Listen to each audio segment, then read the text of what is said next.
Aujourd'hui, c'est nouveauté de la chaîne et un point sur les festivals du moment. C'est parti!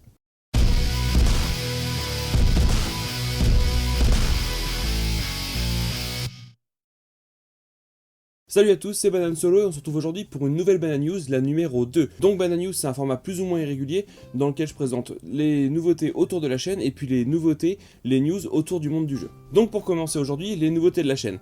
Première chose, j'ai reçu quelques jeux, j'ai récupéré quelques jeux que je vais bientôt vous présenter sur la chaîne. Et on commence par Goblivion. Goblivion, c'est un jeu qui est sorti déjà il y a un petit moment, il me faisait de l'œil, j'ai réussi à le récupérer, donc je vous en parle très bientôt, j'ai réussi à faire quelques parties, je trouve ça très cool, c'est un jeu qui se joue à 1 ou 2 joueurs, et c'est un jeu de deck building dans lequel on va devoir repousser des assauts de gobelins pour protéger son royaume. C'est rapide, c'est fun, c'est fluide, je vous en parle très rapidement. Deuxième jeu, là on est sur une plus grosse boîte, il s'agit de Era, l'âge médiéval. C'est un jeu qui est sorti il y a maintenant quelques mois, qui a pas mal de similitudes avec Road Through the Age, qui était sorti il y a quelques années, une dizaine d'années maintenant, du même auteur, donc c'est Matt Leacock. On retrouve des grands principes du premier jeu dans celui-ci, mais celui-ci est un petit peu plus évolué. C'est une sorte de roll and write, sauf qu'on va pas écrire sur une feuille, à la place de dessiner, on va poser des bâtiments, donc je vous en parle très rapidement. Et d'ici quelques jours, je devrais recevoir 1 ou 2 nouveaux jeux. Je vous dis pas trop ce que c'est encore, parce que je les ai pas encore reçus, et je préfère pas le dire sans les avoir vraiment.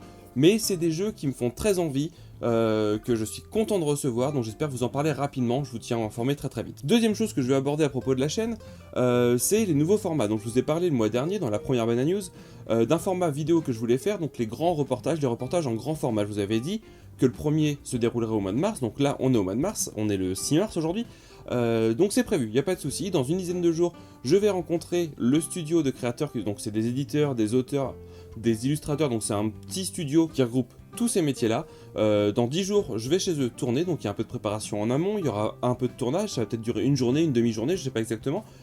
Un peu de temps de montage, donc d'ici quelques temps, d'ici 3 semaines, 1 mois, le premier grand format sera disponible sur la chaîne. Je suis très pressé de vous montrer ce que ça donne, je suis très pressé de le réaliser. Et tant que je vous parle des nouveaux formats, il y a un format qui me trottait dans la tête depuis un petit moment et j'ai enfin réussi à le faire et à commencer à faire des vidéos sur ce format-là le week-end dernier. Donc, peu de temps après la vidéo que vous regardez maintenant, celle-ci là, tout de suite, maintenant là, il va voir la vidéo du nouveau format. Ce nouveau format s'appelle le Techitem Quoi.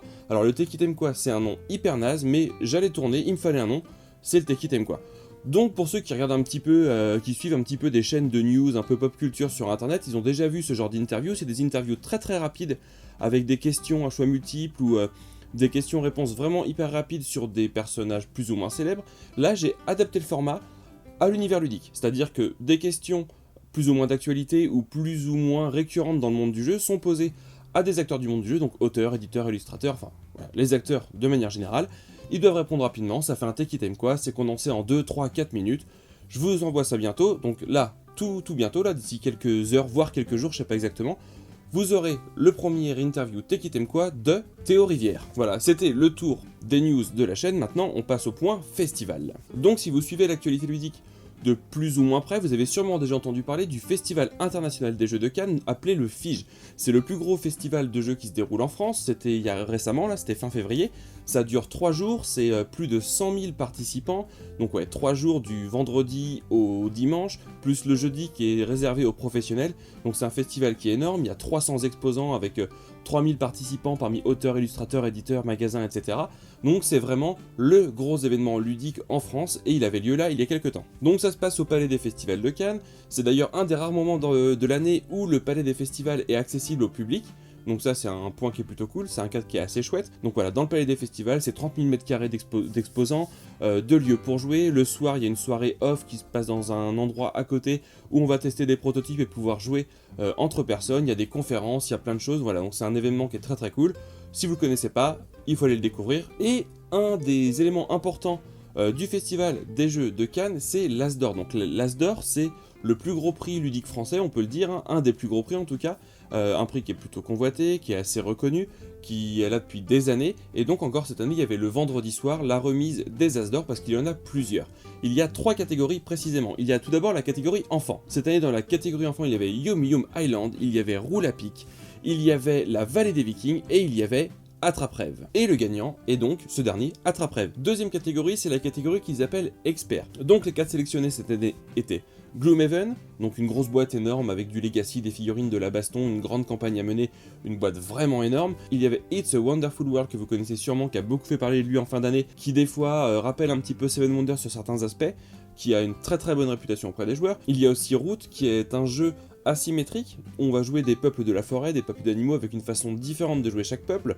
Celui-ci aussi a une très bonne réputation, qu'il a un peu forgé en VO et maintenant il est arrivé en VF, donc on entend encore plus parler. Et il y a aussi Res Arcana. Res Arcana, un jeu de cartes qui est sorti l'année dernière, qui lui aussi a beaucoup fait parler de lui. Donc dans la catégorie, les 4 jeux étaient assez connus, assez appréciés des experts, et finalement c'est Res Arcana qui a gagné le prix As-d'Or Expert de l'année. Pour moi c'est peut-être le moins expert des 3, mais c'est quand même un bon choix. Voilà, c'est 4 jeux qui plaisaient aux experts, qui plaisaient aux joueurs, aux gens habitués à jouer. C'est peut-être le moins expert, mais au moins c'est un jeu qui est mis en avant, qui est cool par ses mécaniques, qui est assez simple à prendre en main, mais qui propose quand même une grosse stratégie. Donc voilà, bravo à l'éditeur, à l'auteur, à tout le monde. Et donc il reste la catégorie reine, ce qu'on appelle l'As d'Or tout simplement. Voilà, c'est l'As d'Or principal, c'est le prix du Festival de Cannes. Là on est plus orienté sur quelque chose de familial. Donc les nommés cette année étaient Little Town, Oriflamme, Draftosaurus et Fiesta de los Muertos. Donc là on est sur du jeu plus light, voilà, c'est des jeux familiaux assez accessibles. Et parmi ces 4, c'est Oriflamme qui a gagné. Mais comme toute remise de prix, comme toute cérémonie, il y a forcément des polémiques. Je dis pas ça parce qu'il y a eu les Césars il y a pas très longtemps. Non. Si, peut-être un petit peu en fait. Enfin bref, tous les ans, le choix de l'As d'Or fait un petit peu discuter sur les réseaux sociaux, sur les forums, et le truc, c'est que c'est un peu énervant. Donc c'est très cool que les gens donnent leur avis, disent c'est Oriflamme qui l'a eu, j'aime pas le jeu, c'est un tel qui aurait dû l'avoir parce que je préfère celui-là, ok, du moment que c'est fondé, c'est constructif, y a pas de souci. Mais là où c'est un peu plus dérangeant, c'est qu'on entend Oriflamme, c'est un jeu de Studio H, et Studio H, c'est des pourris, c'est des vendus. Bah oui. Donc un tout petit cours d'histoire moderne, très moderne, résumé en 30 secondes. Studio H est un studio créé par Hachette. Hachette, c'est l'éditeur de livres que vous connaissez sûrement, qui est un des plus gros en France, qui est très connu, qui vend des millions de livres tous les ans. Et Hachette, l'année dernière, s'est lancé dans le monde du jeu. Donc il faisait déjà, il faisait des jeux un petit peu qu'on trouvait dans les magasins de bouquins, dans les librairies. Mais là, on est sur du vrai jeu de société, entre guillemets. Ils ont développé une branche exprès. Et Hachette, pour ça, a acheté Gigamic, donc un des plus gros éditeurs français et distributeurs français, et ils ont créé Studio H. Et donc, justement, il y a des personnes sur les forums, sur les réseaux sociaux, qui discutent et qui se disent ils ont sûrement remis le prix à Oriflamme, donc à Studio H, donc à Hachette, pour dire coucou, nous on est l'As d'Or, on est le Festival de Cannes, bienvenue, on vous accueille à bras ouverts parce que vous êtes sûrement bientôt un des plus gros vendeurs de jeux en France. Ouais. Alors les gens, il faudra peut-être réfléchir avant de parler. Chacun se fait son avis. Je pense qu'il n'y a pas du tout ça. D'ailleurs, justement, après cette petite polémique, le Festival de Cannes a réagi, certains membres du jury ont réagi, Studio H a réagi, beaucoup de joueurs ont réagi positivement en disant c'est pas possible, il n'y a pas de triche comme ça, il n'y a aucun intérêt, et on s'en fout en fait. Parce que tous les ans, quel que soit le jeu qui gagne, il y a forcément une polémique. Ça aurait été Draftosaurus, on aurait dit ok, on remet encore le prix à des mecs hyper connus, parce que Draftosaurus c'est un jeu entre autres de Antoine Boza, de Théo Rivière, de Ludovic Maublanc, de Corentin Leroy, qui sont des gens très connus, donc c'est facile, on fait toujours gagner les mêmes, on fait gagner des mecs qui sont connus. Ok. Ça aurait été Fiesta de los Muertos, ouais, on fait gagner un jeu vraiment plus typé ambiance, avec une thématique hyper particulière, non, ça me convient pas, c'est vraiment nul. Ça aurait été Little Town, il y aurait encore eu un autre sujet, donc voilà, c'était depuis 2, 3, 4, 5 ans, il y a souvent des débats comme ça, il y avait eu énormément de débats, il y a 3 ans je crois, quand Unlock avait gagné, ça n'a pas lieu d'être, voilà, moi je félicite Studio H, tous les participants et les vainqueurs, c'est cool, ça permet de faire la promotion du monde du jeu, parce que le principe de l'As d'Or, c'est de mettre en lumière les jeux de société dits modernes, donc de montrer un petit peu les jeux de société qui existent en dehors des jeux de grande surface. Ça met un vrai coup de projecteur sur un jeu en particulier, mais ce jeu va attirer tous les autres derrière lui, donc quel que soit le jeu qui gagne, c'est bénéfique pour le monde du jeu, et qui dit bénéfique pour le monde du jeu, dit plein de ventes, donc plein d'investissements, donc plein de nouveaux jeux, donc laissez-les faire, ils font ça bien, c'est compliqué pour un jury de sélectionner des jeux, et ensuite choisir un jeu parmi ceux-ci, voilà, le festival est passé, les prix ont été remis, c'est très bien pour tout le monde, à l'année prochaine pour une nouvelle polémique. En parlant de festival, vous avez sûrement entendu parler de l'environnement sanitaire en ce moment avec un virus qui traîne dans l'air, et là on commence à apprendre des annulations de festivals qui se déroulent là courant mars, voire un petit peu après. notamment je pense à Ludinor, qui est un des plus gros festivals de jeux en France, qui est très réputé, voilà, qui devait se dérouler fin mars, aux alentours du 28-29 mars. On a appris cette semaine qu'il était annulé, c'est très dommage, il y en a d'autres qui sont annulés, voilà. C'est la voix de la raison qui fait dire qu'il faut annuler ces festivals, voilà, mais c'est dommage pour les bénévoles et les gens qui ont organisé le festival, on pense à eux. Et dernier festival dont je voulais parler aujourd'hui, qui est beaucoup moins connu que le Festival International des Jeux de Cannes, je parle du Festival des Jeux de Saint-Herblain. Donc Saint-Herblain, pour ceux qui ne situent pas, c'est à côté de Nantes, tout à côté de Nantes, c'est une petite ville qui tous les ans, depuis une trentaine d'années je crois, organise un festival du jeu. Donc je vous laisse tout de suite avec Bertrand qui va vous expliquer un peu ce qu'est le festival. Le Festival des Jeux de Saint-Herblain, c'est une animation qui est proposée, un festival qui est proposé sur la ville de Saint-Herblain depuis maintenant une petite trentaine d'années, 29 ans pour être précis. Le festival est composé en fait de trois grandes sous-manifestations, on va dire, principales. Une quinzaine d'animations sur les quartiers avec des animations essentiellement ciblant un public un peu familial. Donc beaucoup de jeux pour enfants, des espaces de jeux moteurs, symboliques, des espaces de jeux de construction, des soirées jeux, du jeu de société, enfin voilà, un petit peu une vision un peu complète et variée du jeu. Le week-end à la Carrière, c'était le temps fort un peu du festival, celui où on se trouve aujourd'hui, ici, ce samedi-dimanche. Voilà, qui lui met un petit peu plus l'accent sur toute la dimension jeu de société, avec des nouveautés, avec des auteurs de jeux présents pour venir défendre en particulier les jeux qui sont sélectionnés dans le cadre du double 6. C'est le prix du public du jeu de Saint-Herblain qui existe maintenant depuis 17 ans, 17e édition là cette année, qui est un prix dont l'idée était en fait double, à la fois valoriser le travail d'auteur de jeu, donc un prix pour un auteur au titre d'un de ses jeux, des jeux récents d'auteurs français, avec un public aussi là familial, puisque c'est toujours un petit peu notre cœur de cible, nous à la médiathèque, donc jouable à partir de 8-10 ans et jusqu'à l'âge adulte évidemment. Donc 6 jeux qui sont sélectionnés par des professionnels du jeu locaux et puis qui après sont mis à l'avis et à l'appréciation du public dans une soixantaine de points jeux maintenant sur l'ensemble du département, de la région et un peu au-delà. Donc les gens jouent. Et puis ils ont des petits bulletins de vote où on leur demande d'apprécier à la fois le côté règles du jeu, mécanique du jeu, l'esthétique et puis le plaisir qu'ils en ont trouvé. L'ensemble de ces bulletins et de ces notes donne la moitié du vote du double 6. L'autre moitié est attribuée par un jury composé de 9 personnes, toujours amateurs, aucun professionnel dans ce jury, et qui, sous l'égide d'un président, Juan Rodriguez par exemple pour cette année, vont d'eux-mêmes déterminer leur choix et leurs préférences. Les 2 notes sont réunies et donnent le lauréat du double 6. Et donc cette année pour le double 6, donc le double 6 qui est le prix remis au festival de Saint-Herblain, la sélection était celle-ci, par là, tout autour de moi. Je sais pas où ça va être, mais par là. Et le gagnant, le jeu gagnant est Draftosaurus. Donc Draftosaurus c'est un jeu de la team Kaedama, donc c'est un groupement d'auteurs qui crée pas mal de jeux, et c'est des gens un petit peu connus parce que dedans il y a Antoine Boza, il y a Ludovic Maublanc, il y a Théo Rivière et Corentin Lebras.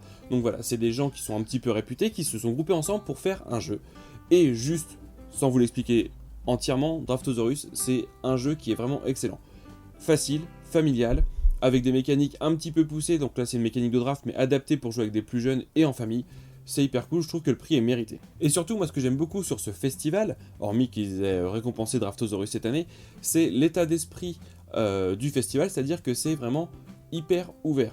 Il y a des auteurs tout le temps, donc quasiment toutes les années, il y a tous les auteurs de tous les jeux en compétition qui sont présents, et ils sont super accessibles, ils sont vraiment au centre du festival, on peut aller les voir, on peut discuter avec eux, on peut jouer avec eux, ça change de certains festivals où ils sont un petit peu relégués à l'arrière d'un stand d'éditeur, donc ça c'est le premier truc que je trouve vraiment chouette. La deuxième chose c'est que le double 6, c'est un prix qui est malin et qui change un petit peu des autres prix en général. Sur les remises de prix, souvent on récompense un jeu pour l'objet final, c'est-à-dire qu'on va parler du jeu, on va parler de l'éditeur, on va remercier l'éditeur qui a réussi à sortir ce jeu, à le promouvoir, à le tirer vers le haut, et un petit mot pour l'auteur quand même qui l'a créé.